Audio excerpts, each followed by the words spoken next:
কিছু টিপস জেনেই দোকানের মতো আলুর চপ বাড়িতেই বানিয়েছি।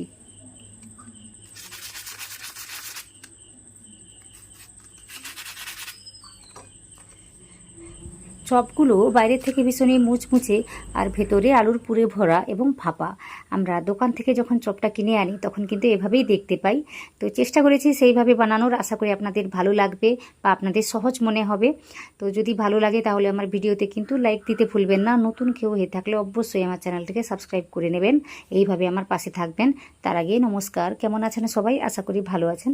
শুভ্র শান্তি ব্লগে আপনাদের সবাইকে স্বাগত জানাই, আমি শান্তি। তো এখানে প্রথমে একটা মশলা তৈরি করে নিচ্ছি। এই মশলাটাই কিন্তু কি বলবো, এই আলুর পুরের মধ্যে আলাদা একটা ফ্লেভার আনবে। এটা দিলেই কিন্তু আর কিছু দিতে হবে না। তো তার জন্য আমি কি করেছি, 1 চামচের মতো গোটা জিরে, 1 চামচের মতো গোটা ধনে, তারপর ওই এলাচ 2টো, লবঙ্গ 2টো আর দারুচিনি 2 ইঞ্চির মতো নিয়েছি আমি। তারপর 2টো লঙ্কা নিয়েছি। এই মশলাগুলোকে হালকা আঁচেই ভেজে নিতে হবে, হাই ফ্লেম রেখে ভাজলে হবে না, তখন কিন্তু মশলাটা পুড়ে যেতে পারে। হালকা আঁচেই কিন্তু একটু সময় নিয়ে ভেজে নিতে হবে। তো ওই মশলাতে আপনারা লঙ্কার পরিমাণটা বাড়িয়ে দিতে পারেন, খেতে কিন্তু ভীষণই ভালো লাগবে।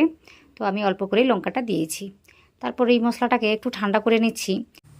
ততক্ষণে আমি কি করেছি, কড়াইতে আরও 1 চামচের মতো তেল দিয়েছি। দেওয়ার পর গ্রেট করা আদা রসুন দিয়েছি।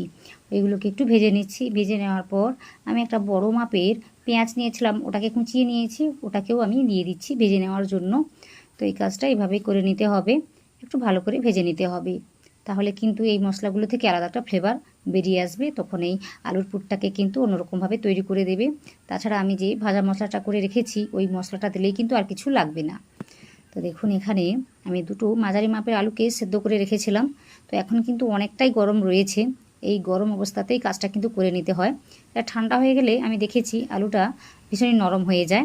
তাছাড়া আমি এখানে দেখুন খোসা সমেতই সিদ্ধ করেছি, যার কারণে কিন্তু এই আলুটা বেশ একটা জল টানেনি, বেশ কি বলবো শুকনো শুকনো রয়েছে বা একটু শক্ত শক্ত রয়েছে। তো এইভাবে কিন্তু কাজটা করে নিতে হয়। আমি আলুর মধ্যে কোনো রকম লবণ বা কিছুই দিইনি, শুধুমাত্র জল দিয়েই সিদ্ধ করেছিলাম। তো এদিকে মোটামুটি মশলাটাকে ভেজে নিয়েছি। ভেজে নেওয়ার পর এই আলুটাকে একটু ম্যাশ করে দিচ্ছি। তো বেশি করে ম্যাশ করলে হবে না, এটাকে মোটামুটি একটু ম্যাশ করে নিতে হবে। একদম কি বলবো মসৃণ করে কিন্তু ম্যাশ করা যাবে না। তো আমি খুন্তির সাহায্যে কিন্তু এভাবে কেটে কেটে দিচ্ছি, তাহলে কিন্তু কাজটা ভালোভাবে হয়। তো দেখতেই পাচ্ছেন বেশ দানাদারভাবে কাজটা হচ্ছে। তো এইভাবে কিন্তু থাকবে। দানাদার কেন বলছি আমি জানি না, আশা করি আপনারা বুঝতে পারছেন আমি কি বলতে চাইছি। তো পরিমাণ মতো লবণটা দিচ্ছি এখানে আমি। নুনের পরিমাণটা একটু বেশি করে দিতে হবে, কারণ একটু নুন তাহলে খেতে ভালো লাগে। তারপর আমি পরিমাণ মতো হলুদ গুঁড়ো দিয়েছি, আর একটু ঝাল দিয়েছি, লঙ্কা গুঁড়ো দিয়েছি। তো এটা কিন্তু আমি অল্প করে দিয়েছি, আমার বাচ্চারা খাবে। তাছাড়া দেখুন, দোকান থেকে আমরা কিনে খেলে 1টা কি 2টো কিনে খাই, আর বাড়িতে যখন বানাচ্ছি তখন কিন্তু আমরা অনেকগুলোই খাবো, সেটা ভেবেই আমি লঙ্কার পরিমাণটা কম করে দিয়েছি। তো আপনারা চাইলে অনেকগুলো দিতে পারেন। তো দেখুন, এভাবেই সেই যে গুঁড়ো মশলাটা ছিল, গুঁড়ো না, ওই যে ভিজে রাখা মশলাটা ছিল, ওটাকে আমি ওই আধ ভাঙা করে একটু বেটে নিয়েছি, ওটাকেই দিচ্ছি। এটা দিলে কিন্তু একদম দোকানের মতো স্বাদ আসে, আমি দেখেছি, সেই জন্য দিলাম। তারপর আমি কি করেছি, 1 চামচের মতো লেবুর রস দিয়েছি। এটা দিলে কিন্তু আরও ভালো লাগে, ভীষণই ভালো লাগে। তো এটা থাকলে দেবেন, না থাকলে দিতে হবে না, বা পছন্দ করলে দেবেন। তো আমি ভীষণই পছন্দ করি, তাই আমি 1 চামচের মতো দিলাম। তো লেবুর রসটা না থাকলে ওই আমচুর পাউডার 1 চামচের মতো দিতে পারেন, তখন কিন্তু এটা খুব সুন্দর লাগবে খেতে। তো এটাকে আমি ভেজে নিয়েছি, দেখুন শুকনো শুকনো করে আমি ভেজেছি। তো এইভাবে কিন্তু ভেজে নিতে হবে। তারপর এটাকে আমি একটা প্লেটে নিয়ে ঠান্ডা করে নেব কিছুক্ষণের জন্য। তো যতক্ষণে আমি এটাকে ঠান্ডা করছি ততক্ষণে আমি কি করব, এই ব্যাটারটাকে তৈরি করে নেব বেসনের। তো এদিকে 2 কাপের মতো আমি বেসন নিয়েছি, দেখতেই পাচ্ছেন। এমনিতেও নেওয়া যেত, কিন্তু যেহেতু এটা বর্ষাকাল সে কারণে এটা কিন্তু কি বলবো ডেলা পাকিয়ে গিয়েছে। তো এটাকে এইভাবে কিন্তু কাজটা করে নিতে হবে, তাতে করে বেসনটাকে ভীষণই ঝরঝরেভাবে পাওয়া যাবে। তো এইভাবে কিন্তু কাজটাকে করে নিতে হবে। তো দেখুন, মোটামুটি কাজটা করে নিয়েছি আমি। তারপর এখানে যেটা আমি দিচ্ছি সেটা হলো চালের গুঁড়ি। তো এখানে আমি 3 চামচের মতো চালের গুঁড়িটাকে দিয়েছি। এটা দিলেই কিন্তু চপটা ভীষণই মুচমুচে হয়, খেতে কিন্তু দারুণ লাগে, আর অনেকক্ষণ ধরে কিন্তু মুচমুচে থাকে চপটি। তো সে কারণে 3 চামচের মতো দিলাম। তারপর এখানে ওই 1 চামচের মতো লঙ্কা গুঁড়ি দিয়েছি, আর হাফ চামচের মতো হলুদ গুঁড়ো দিয়েছি আমি। তো এইগুলো দিলে কিন্তু কালারটা ভালোভাবে আসে, তাছাড়া চপটা খেতে কিন্তু দারুণ লাগে। তো আর আমি কিছুই দিচ্ছি না, এই সময় সব কিছুকে ভালোভাবে মিশিয়ে নিয়ে আমি 1 কাপের মতো জল নিয়েছি। ওটা পুরোটাই লেগে যাবে, কিন্তু আমি অল্প অল্প করেই মেশাচ্ছি, দেখতে পাচ্ছেন কিভাবে। একসঙ্গে অনেকটা জল দিয়ে ফেলে তখন কিন্তু বেসনটা ঢেলা পাকিয়ে যেতে পারে, তখন মেশাতে কিন্তু ভীষণই অসুবিধা হতে পারে। তাই অল্প অল্প করে জলটাকে দিতে হবে আর মেশাতে হবে। এইভাবে মোটামুটি 3 থেকে 4 মিনিটের মতো আমি ভালোভাবে ফেটিয়ে নেব। এই ফেটানোর কারণে কিন্তু এই বেসনের ব্যাটারটি ভীষণই হালকা হয়ে যাবে। তো অল্প বেকিং সোডা দিয়েও কিন্তু খুব সুন্দরভাবে চপগুলো তৈরি করা যাবে। তো অনেক দোকানিরা কী করে, এখানে কোনো রকম বেকিং সোডার ইউজ করে না এইভাবে ফেটিয়ে নেওয়ার কারণে। তো এখানে মোটামুটি আমি 1 কাপের মতো জল দিয়ে ভালোভাবে ফেটিয়ে নিয়েছিলাম। তারপরে কিন্তু আরও 2 চামচের মতো জল আমি দিয়েছি। এইভাবে কিন্তু কাজটা করে নিতে হবে। কিভাবে ব্যাটারটাকে আমি তৈরি করেছি সেটা আপনাদের ভালোভাবে আমি দেখিয়ে দিচ্ছি। তো এইভাবে একটা আঙুলের মধ্যে নিতে হবে, নেওয়ার পর এইভাবে একটু দেখতে হবে উপর থেকে যে কিভাবে ঝরে পড়ছে। কিন্তু দেখুন আঙুলটা ভীষণই ভালোভাবে কোট হয়ে রয়েছে। তো এইভাবে কিন্তু কাজটা করে নিতে হবে। তো এইভাবে মাখাটা হয়ে গেলে বুঝতে হবে যে খুব সুন্দরভাবে মাখাটা হয়েছে। ব্যাটারটাকে বানিয়ে আমি 10 মিনিটের জন্য রেস্টে রেখে দেব। ততক্ষণে ওই যে আলুর পুরটা বানিয়েছিলাম ওটা কিন্তু ঠান্ডা হয়ে গিয়েছে। তো কি করব, ওখান থেকে কিছু বল আমি তৈরি করে নেব প্রথমে একই সাইজের। তো ওইভাবে করে নিলে কাজটা প্রতিটা চপ কিন্তু একই রকম দেখতে হবে বা একই রকম শেপের হবে। তো সেইভাবে আমি কাজটা করে নিচ্ছি। তো দেখুন এইভাবে কয়েকটা বল আমি তৈরি করে নেব, কয়েকটা না সমস্ত কটা বলই আমি তৈরি করে নিচ্ছি। তারপর দেখুন আপনাদের দেখিয়ে দিচ্ছি কি করতে হবে। তো এটা সবাই পারে, তাও কিন্তু একটু ট্রিক রয়েছে। তো এইভাবে হাতের মধ্যে চাপ দিয়ে দিয়ে কাজটা করতে হয়। তো একটা পেপারের সাহায্যে করলেও হবে, কিন্তু হাতের মধ্যে ভীষণই ভালো হয়। তো এইভাবে কিন্তু চাপ দিয়ে দিয়ে দিয়ে একটা গোল শেপে আনতে হবে চ্যাপটা করে। তো দেখতেই পাচ্ছেন কিভাবে আমি তৈরি করেছি। তো যতটা পেরেছি আমি পাতলা করে তৈরি করেছি। দোকানিরা কিন্তু এর থেকেও পাতলা করে তৈরি করে। তো তারা প্রতিদিনই তৈরি করে, তো যার জন্য তারা জানে কিভাবে কি করতে হয় বা কাজটা করতে জানে তারা। কিন্তু আমরা তো প্রতিদিন বানাই না, মাঝে মধ্যে বানাই, যার কারণে একটু হয়তো মোটাভাবে তৈরি করতে পেরেছি। তো এটা হলেই কিন্তু হয়ে যাবে, কোনো রকম অসুবিধা কিছুই হবে না। এখানে থালার মধ্যে আমি একটু শুকনো বেসন ছড়িয়ে দিয়েছি, তারপর কিন্তু আলুর শেপগুলোকে এভাবে রেখেছি। তো এইভাবে কাজটা করে নিলে সহজেই কিন্তু তুলতে পারা যায়। তারপর উপর থেকে দেখুন আর একটু বেসন আমি ছড়িয়ে দিয়েছি। তারপরে এইদিকে মোটামুটি 10 মিনিট পরে দেখুন অনেকটা গাঢ় হয়ে গিয়েছে, বেসনটা একটু জল টেনেছে। এখন কিন্তু ব্যাটারটা মোটামুটি ঠিকঠাক হয়ে গিয়েছে। তো এখন আমি কি করব, কড়াইতে ওইদিকে আমি অনেকটা তেল গরম করতে বসিয়ে রেখেছিলাম। ওই তেলটা গরম হয়ে গিয়েছে, সেখান থেকে 2 চামচের মতো গরম তেল নিয়েছি আমি, নিয়ে এই ব্যাটারের মধ্যে দিয়েছি। এইভাবে দিলে চপটা কিন্তু আর বেশি করে তেলটা টানবে না, বা ভিতরে যে পুরটা থাকে ওটা কিন্তু বেশি নরম হয়ে যাবে না। তো এটা অবশ্যই করতে হবে। তারপর আমি এখানে দেখুন 2 চিমটে মতো আমি সোডা দিয়েছি, বেকিং সোডা। এটা কিন্তু অল্প করেই দিচ্ছি। তো এইভাবে অল্প করে দিলেও কিন্তু চপটা সুন্দরভাবে ফুলে উঠবে আর ভীষণই মুচমুচেভাবে তৈরি হবে। তো এখানে মোটামুটি সব কিছু দেওয়া আমার কমপ্লিট, আর কিছুই আমি দিচ্ছি না। এখন কিন্তু আমি চপগুলো ভেজে নেব। তো সেই জন্য আমি কি করেছি, কড়াইতে তেলটাকে গরম করতে বসিয়ে রেখেছি। তেলটা গরম হয়ে গিয়েছে, আর এইদিকে মোটামুটি খুন্তি দিয়ে আমি এই আলুর যে শেপগুলো বানিয়ে রেখেছিলাম এগুলোকে সহজেই তুলতে পারছি। দেখুন এইভাবে কিন্তু কাজটা করে নিতে হবে। তো একটা আমি দিয়েছি, তারপর দেখিয়ে দিচ্ছি কিভাবে কি করতে হয়। তো এইভাবে মোটামুটি এই উপর থেকে এই ব্যাটাটাকে দিতে হবে, দিয়ে হালকা করে এভাবে সরিয়ে দিতে হবে। না হলে উপর দিকটা ভীষণে কি বলবো মোটাভাবে তৈরি হবে, তখন আর কি বলবো ওই যে ফাঁপা থাকে ভেতরে ওটা কিন্তু আর তৈরি হবে না ভীষণই মোটা হয়ে গেলে। তো এইভাবে কিন্তু কাজটা করে নিতে হবে। এই বেসনের কোটিংটা একদমই হালকাভাবে থাকবে, ভীষণই পুরোভাবে কিন্তু দেওয়া যাবে না।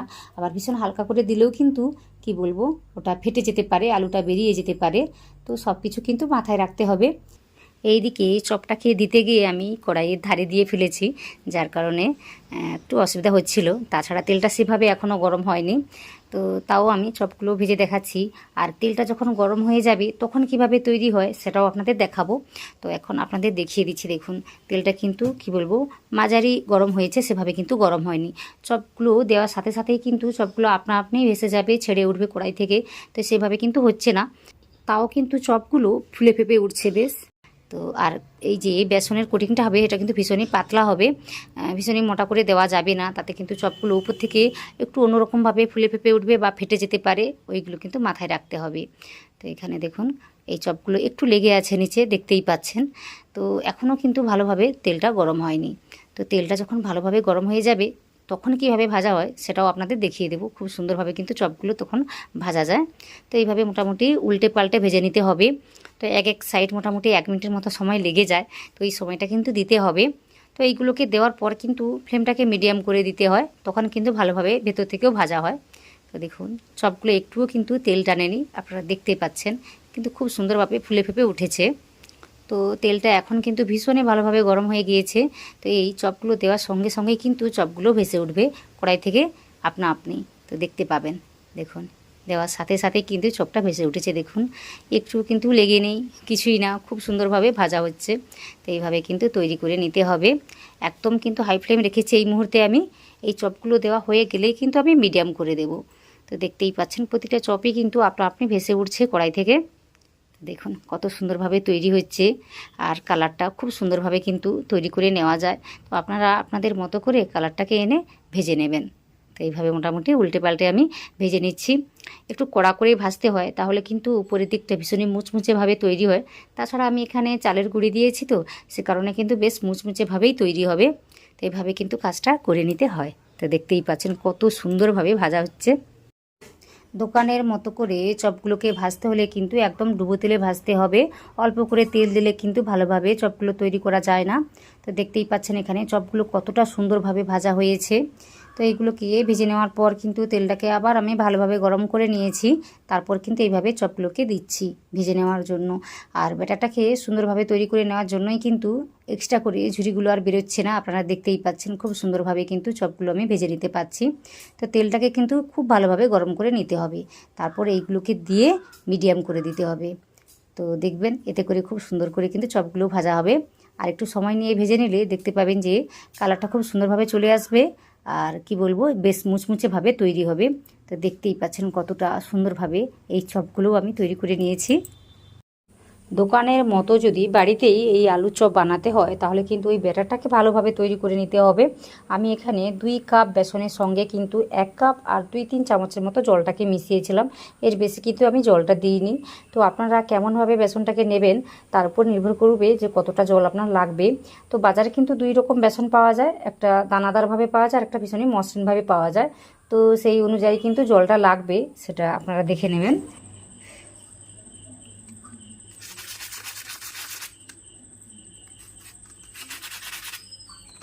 শব্দটা শুনে আশা করি বুঝতে পেরেছেন কতটা সুন্দরভাবে মুচমুচেভাবে তৈরি হয়েছে এই চপগুলো। আর ভেতরটা কতটা সুন্দরভাবে তৈরি হয়েছে সেটাও আপনাদের দেখিয়ে দেব। তো দেখুন কতটা সুন্দরভাবে তৈরি হয়েছে, ভেতরে কিন্তু ভীষণই ফোলা ফাঁপা ভাবেই তৈরি হয়েছে, একদম দোকানের মতোই হয়েছে। ওই যে বললাম ব্যাটারটাকে যদি ভালোভাবে মাখানো যায় তখন কিন্তু এইভাবে তৈরি করে নেওয়া যায়, দেখতেই পাচ্ছেন। তো এখানে একটু গরম রয়েছে, যার কারণে আমি এভাবেই দেখাচ্ছি। আলুর উপরে কিন্তু বেসনের কোটিংটা খুব পুরোভাবে কিন্তু দেওয়া যাবে না, হালকা করেই দিতে হবে। তাতে করেই কিন্তু খুব সুন্দরভাবে চপগুলো তৈরি করা যাবে। এভাবে কিন্তু খুব পাতলাভাবে তৈরি হবে বেসনের ওই যে উপরের দিকটা আপনারা দেখতে পাচ্ছেন। না হলে ভীষণই কিন্তু মোটাভাবে তৈরি হবে, ওটা কিন্তু খুব তাড়াতাড়ি নেতিয়ে পড়ে। তো এইভাবে পাতলা করে বানালে এগুলো অনেকক্ষণ ধরে কি বলবো মুচমুচে থাকবে, খেতে খুব ভালো লাগবে। তো আশা করি আজকের আমার এই রেসিপিটি আপনাদের ভালো লেগেছে। যদি ভালো লাগে তাহলে আমার ভিডিওতে কিন্তু লাইক দিতে ভুলবেন না। আর নতুন যদি কেউ হয়ে থাকেন তাহলে অবশ্যই আমার চ্যানেলটিকে সাবস্ক্রাইব করে নেবেন, আপনার কাছে আমার বিশেষভাবে অনুরোধ। আর পাশে থাকা যে বেল আইকনটা থাকে ওটাতে কিন্তু প্রেস করতে ভুলবেন না। এই কাজগুলো অবশ্যই করে নেবেন, এইভাবে আমাকে সাপোর্ট করবেন। আর কোনো রকম রান্নাবান্না দেখতে চাইলে সেটা আমাকে কমেন্ট করে জানাবেন, আমি কিন্তু এই রান্নাবান্নাগুলো খুব সহজ করেই দেখিয়ে দেবো। আশা করি আপনাদের ভালো লাগবে। তাও যদি কোনো রকম ডাউট থেকে থাকে এই চপ নিয়ে, সেটা কিন্তু আমাকে কমেন্টে জানাবেন, আমি কিন্তু ওখানেই সব কিছু বলে দেবো। তো অবশ্যই জানাবেন। আশা করি আজকের এই ভিডিওটি আপনারা প্রথম থেকে শেষ পর্যন্ত দেখেছেন। আপনারা যারা দেখেছেন আপনাদের সবাইকে ধন্যবাদ।